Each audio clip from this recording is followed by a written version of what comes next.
Salute ہے بھائی، salute ہے اس ڈرامے کو، اس کے لکھنے والے کو اور اس کو شوٹ کرنے والے کو۔ اگر آپ سوچ رہے ہیں کہ آج کل آپ کو کون سا تاریخی ڈرامہ دیکھنا چاہیے ہے تو بھائی بغیر سوچے سمجھے، بغیر ادھر ادھر دیکھے آپ سلطان محمد فاتح شروع کر دیجئے، اور یہ ڈرامہ آپ کو مکی ٹی وی پر اردو ترجمے کے ساتھ مل جائے گا۔ ایسا باکمال ڈرامہ ہے جس کی تعریف کے لیے الفاظ کم پڑ جائیں، اور جس کو دیکھنے کے بعد اور اس میں پیش کیے جانے والے خیالات اور ذہانت بھری چالوں کو بیان کرنے کے لیے اور ان کے حوالے سے بات چیت کے لیے آپ اپنے ذہن کو بالکل خالی پائیں گے، اور اس میں کیا کچھ ہے تو آپ کے لیے بیان کرنا بہت مشکل ہو جائے گا۔ ہم ابھی گزشتہ قسط ختم کر کے اٹھے ہیں، اور بھائی ہم آپ کو بتا نہیں سکتے کہ یہ قسط کتنی شاندار اختتام پذیر ہوئی ہے اور اس میں کس قسم کے شاندار مناظر پیش کیے گئے ہیں۔ یعنی آپ یہی چیز دیکھ لیجئے کہ سلطان کے پاس جب شہزادی روز پہنچتی ہے دیوان میں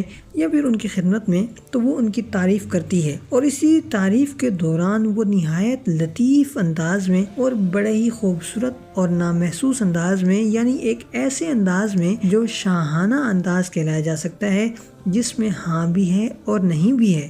جس میں پیشکش بھی ہے اور نہیں بھی، یعنی ایسے الفاظ اور اس طرح کے انداز کو اختیار کیا گیا ہے جو ذو معنی کہلایا جا سکتا ہے۔ اور وہ کیا تھا کہ شہزادی نے بڑے ہی خوبصورت انداز میں اپنے آپ کو سلطان کی خدمت میں پیش کیا، اور سلطان کو یہ کہا کہ اگر آپ مجھ سے شادی کرنا چاہتے ہیں تو میں تیار ہوں، اور اس کے لیے انہوں نے الفاظ کیا استعمال کیے کہ ہر پھول اپنے مخصوص ماحول اور حالات میں جانا چاہتا ہے اور وہاں گھر بسانا چاہتا ہے۔ اب ایک طرف تو شہزادی نے یہ تشبیہ استعمال کی اپنی حالت کو بیان کرنے کے لیے، لیکن ساتھ ہی ساتھ اس نے دوسری طرف سلطان کے سامنے اپنی صورتحال بھی پیش کر دی اور اپنا رشتہ بھی پیش کر دیا کہ اگر آپ چاہیں تو مجھ سے شادی بھی کر سکتے ہیں۔ اور یہی چیز تھی کہ آپ کو اگلے منظر میں سلطان اور شہزادی ایک ساتھ نظر آتے ہیں، جہاں شہزادی ایک بار پھر سلطان سے یہ بات پوچھتی ہے، گویا دیوان میں کہی گئی اپنی بات یاد دلاتی ہے کہ کیا آپ مجھے اپنے دشمنوں کے خلاف بطور ایک پتے کے استعمال کر رہے ہیں یا معاملہ کچھ اور ہے؟ تو آگے سے سلطان نے جب دوسری بار دیکھا کہ ایک شہزادی خود کو اس طرح سے پیش کر رہی ہے تو انہوں نے فوراً ہی سیدھی سادی بات کر لی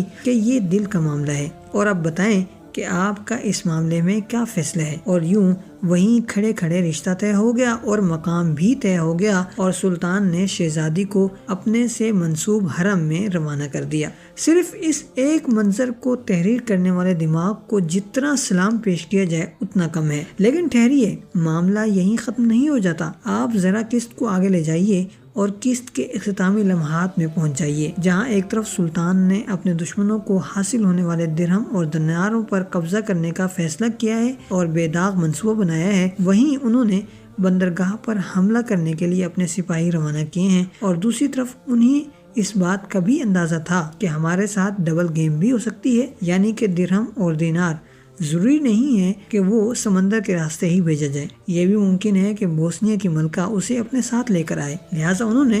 دونوں طرف کا بندوبست کیا ہوا تھا۔ ایک طرف عام سپاہیوں نے حملہ کیا اور دوسری طرف بہادر پاشا نے حملہ کیا، اور یوں ملکہ کے ساتھ ساتھ سونا یعنی دینار اور درہم بھی ہاتھ آ گئے۔ لیکن بات یہیں ختم نہیں ہو رہی، دوسری طرف آپ سلطان کے شاندار اور باکمال دشمن کو بھی لے لیجئے، یعنی ڈراکولا کو، جو اتنا ذہین ہے کہ اپنے بھائی کو اس نے یقین دلا دیا ہے کہ میں تمہیں اپنا سگا بھائی سمجھتا ہوں، سچا بھائی سمجھتا ہوں، اور مجھے تم پر پورا بھروسہ ہے۔ لیکن وہیں ساتھ ہی ساتھ وہ اپنے بھائی کو بطور پتے کے بھی استعمال کر رہا ہے، اور اس نے نہ صرف یہ کہ اپنے بھائی کو استعمال کیا بلکہ ایک ذہانت بھری چال بھی چل دی کہ اسے معلوم تھا کہ جس بندرگاہ پر جہاز کھڑا ہوا ہے وہ بندرگاہ عثمانی سلطنت کے انتہائی قریب ہے، یعنی کہ عثمانی سلطنت کی جانب سے وہاں پر حملہ ہو سکتا ہے، اور اسی لیے اس نے وہاں اپنے بندے بھیج دیے جنہوں نے عثمانی سپاہیوں کو قتل کر دیا، اور اب وہ جہاز پر چڑھنے والے ہیں، لیکن ظاہر ہے کہ ان کے ہاتھ کچھ نہیں آئے گا۔ لیکن یہ بات بہت کمال کی ہے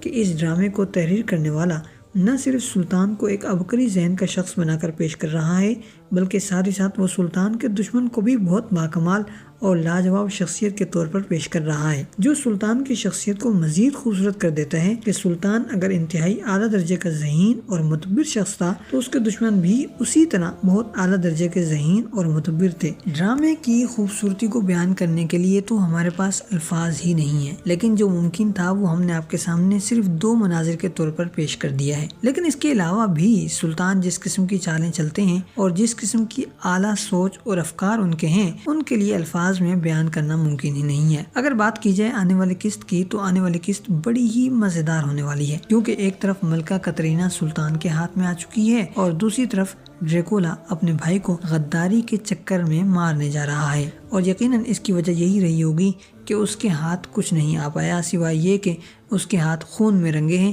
یعنی کہ عثمانی سپاہیوں کو تو اس نے قتل کیا ہے، لیکن اس کے بدلے میں نہ تو ملکہ اس کے ہتھے چڑھی ہے اور نہ ہی سونا، جو کہ اصل اس کا مقصد تھا۔ لیکن سوال یہاں یہ ہے کہ ملکہ کترینہ کا کیا ہوگا؟ اگرچہ ٹریلر میں دکھایا نہیں گیا کہ کترینہ کا کیا ہوا ہے، لیکن ہمارا خیال یہی ہے کہ کترینہ کو سونا لینے کے بعد واپس بھیج دیا جائے گا، یعنی اسے رہا کر دیا جائے گا، لیکن ایسا ہونا بہت مشکل ہے۔ جو ہوگا وہ دوسری صورت ہو سکتی ہے، اور وہ یہ کہ اسے سلطان کے پاس محل میں پہنچا دیا جائے گا، اور پھر چونکہ سلطان اور شہزادی کی شادی میں شہزادی کی جانب سے کسی بڑے شخص یا شخصیت کی موجودگی بھی ضروری ہے اور اجازت بھی ضروری ہے، لہٰذا اب کترینہ وہ شخصیت ہوگی جو سلطان سے اس کی شادی اپنی مرضی سے کروائے گی، چاہے پھر وہ سیاسی چال کے طور پر ہو یا کسی سازشی نظریے سے ہو، لیکن شادی اس کی اجازت سے ہی ہوگی، اور یوں اس شادی کا ایک اچھا انجام بھی ہو جائے گا۔ تاریخی طور پر اگر دیکھا جائے تو یہی بات بتائی جاتی ہے کہ یہ شادی ایک سیاسی شادی تھی، یعنی چری سپاہی جو بازار میں عام دکانداروں کے ساتھ 2 نمبری کرتے پھر رہے ہیں،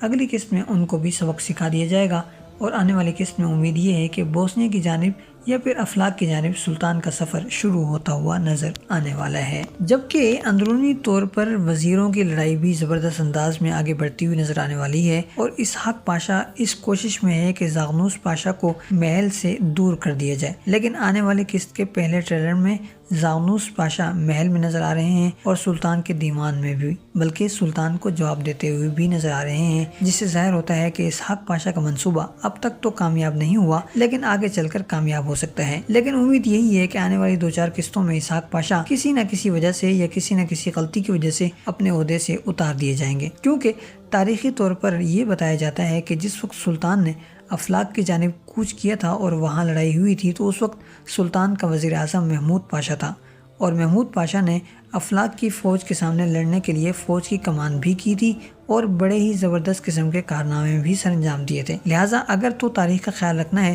تو جلد ہی اسحاق پاشا کو اس عہدے سے چلتا کر کے محمود پاشا کو اس عہدے پر واپس لانا ہوگا، اور یہ سب کچھ افلاک سے لڑائی ہونے سے پہلے ہی کرنا ہوگا، لہٰذا امید یہی کی جا سکتی ہے کہ آنے والی قسطوں میں اسحاق پاشا ایک بار پھر عہدے سے ہٹا دیا جائے گا، اور اسحاق پاشا نے گزشتہ قسط میں یعنی چریوں کے لیے جو ایک منصوبہ پیش کیا تھا، وہی منصوبہ اب آنے والی قسط میں اس کے گلے کی ہڈی بنتا ہوا نظر آئے گا، کیونکہ آپ دیکھ رہے ہیں کہ پہلے ٹریلر میں محمود پاشا شہزادے کو یہ کہتے ہوئے نظر آ رہے ہیں کہ جب سر پر گدھ یا شاہین منڈلا رہے ہوں تو مرد میدان بننے کا وقت ہوتا ہے، اور اگلے منظر میں آپ نے دیکھا کہ شہزادہ اس ہوٹل میں پہنچا ہوا ہے جہاں یعنی چری سپاہی موجود تھے، اور پھر انہوں نے شہزادے کو نشانہ بنانے کی بھی کوشش کی تو بہادر پاشا نے ان کا ہاتھ کاٹ دیا، تو اس سے یہ ظاہر ہو رہا ہے کہ یہ سب کچھ محمود پاشا کا پلان ہے، اور اس پلان کی وجہ سے اب اسحاق پاشا مصیبت میں پڑنے والا ہے، کیونکہ یہاں پر شہزادے پر بھی تلوار اٹھا دی گئی ہے، اور یہ چیز سلطان کو بالکل پسند نہیں آئے گی، اور ہم نے جو اوپر کہا کہ کترینہ کو محل لایا جائے گا تو اس کی بھی ایک یہ دلیل ہے یا ثبوت یہاں موجود ہے کہ بہادر پاشا قسطنطنیہ میں موجود ہے، جبکہ بہادر پاشا ہی وہ شخص ہے جنہوں نے ملکہ کو گرفتار کیا تھا، تو اس کا مطلب یہی ہے کہ وہ ملکہ کو اپنے ساتھ لے کر محل آئے ہیں، اور بہادر پاشا نے جو یہ کہا کہ سلطان نے تمہارے بارے میں حکم پہلے ہی جاری کر دیا تھا، تو اس کا مطلب بھی یہی ہے کہ ملکہ اب سلطان کی ساس بننے جا رہی ہے، اور یہی فیصلہ سلطان نے جاری کیا تھا۔ اور اب وقت پورا ہونے والا ہے تو چلیے سلطان اورحان کی بھی بات کرتے چلتے ہیں۔ تو سلطان اورحان کی کہانی کافی شاندار ہو گئی ہے، مزیدار ہو گئی ہے، خاص طور پر گزشتہ قسط میں خواتین کا جو حصہ ہے وہ کافی کم کیا گیا ہے اور صرف ضروری مناظر دکھائے گئے ہیں، اور ان سے ظاہر ہوتا ہے کہ اب آنے والی قسطوں میں جیسے جیسے راز کھلتے جائیں گے ویسے ویسے ان کے حصے یا ان کا وقت اور کم ہوتا جائے گا، اور یہ اس چیز کو مزید بہتر کرتے چلے جائیں گے۔ لیکن جو چیز اس کہانی کو اب مزید خراب کر رہی ہے وہ وہی غلطی ہے جو پہلے بھی کی گئی ہے، اور اب ایک بار پھر یہی غلطی دہرائی جا رہی ہے، اور وہ غلطی یہ ہے کہ ایک طرف آپ AI کے ذریعے ہی صحیح لیکن بڑی بڑی فوجیں دکھا رہے ہیں، لیکن دوسری آپ ان فوجوں کو آپس میں لڑتے ہوئے نہیں دکھا رہے، بلکہ لڑتے ہوئے وہی 2-4 لوگ نظر آ رہے ہیں جو عام طور پر اسکرین پر نظر آ رہے ہوتے ہیں۔ اور ظاہر ہے کہ یہ ایک ایسی چیز ہوتی ہے جس کی وجہ سے ناظر کا دل ٹوٹ جاتا ہے اور وہ دیکھنے کے بجائے بور ہونے لگتا ہے۔ اور یہی چیز گزشتہ قسط میں بھی دکھائی گئی ہے، جب شاہین شاہ اور جرکوتائی جنگل میں تیمور تاش کے سامنے آئے اور پھر وہاں پر کبھی وہ یہاں جا رہے ہیں تو کبھی